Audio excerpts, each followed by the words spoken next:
Hello everyone. On March 11th, the Orthodox Church celebrates the astonishing story of our Venerable Father George of Mount Sinai. Now George lived during the time of Emperor Justinian I in the mid-6th century and was a very devout and ascetically minded monk. And one day he suddenly conceived a strong desire to visit the Church of the Holy Resurrection at the Holy Sepulchre in Jerusalem in order to receive Holy Communion. Almost instantaneously, George found himself in that very place. A journey of some 12 days at that time that was traversed in just a matter of seconds. And so he did receive Holy Communion, and the patriarch at that time, who was named Peter, saw that he was there and told one of his monks, Menas, to ask him if he would come and sup with him.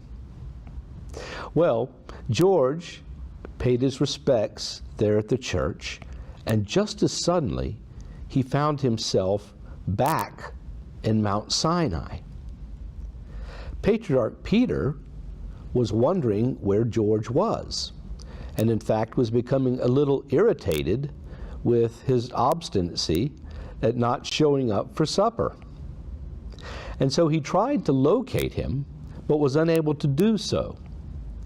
Eventually, he contacted the bishop who was in charge of Mount Sinai and inquired about George and expressed a desire that George be sent to him in order that they could dine together.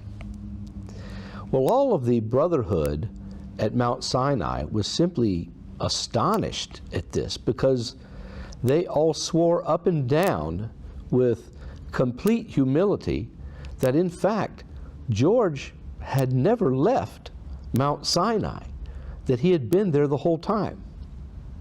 And so Patriarch Peter sent 3 emissaries to Mount Sinai to inquire what had happened. George, in turn, sent a letter back to Patriarch Peter that said, "Your Beatitude, I'm sorry, but I was never in Jerusalem, and I was never at the Church of the Holy Resurrection. But if I had been, certainly I would have meant no insult to you. But in truth, for you to know, in 6 months' time, both of us shall be standing before the Lord, and we will certainly be able to sup together then with him." Now this may perplex us. It's certainly a difficult thing for us to believe sometimes, but in fact there have been stories of other saints who have appeared in different places while they yet remained in the same place. Yet for George, he insisted that he had never been there.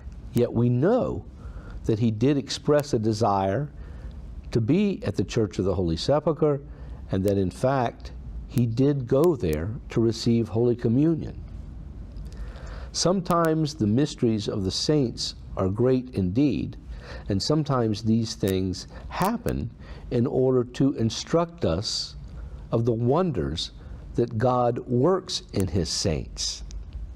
In this case, was it perhaps for Patriarch Peter that he might be alerted to the fact that he had only 6 months to live and needed to prepare himself?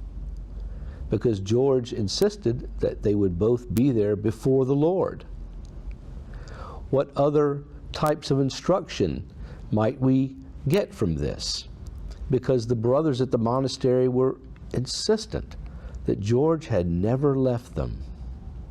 And yet no less a personage than the famous Saint Sophronius of Jerusalem, who recorded this life and who also is commemorated on this day, thought the story grand enough and that was in possession of as much veracity as was needed for him to write it down, and he did.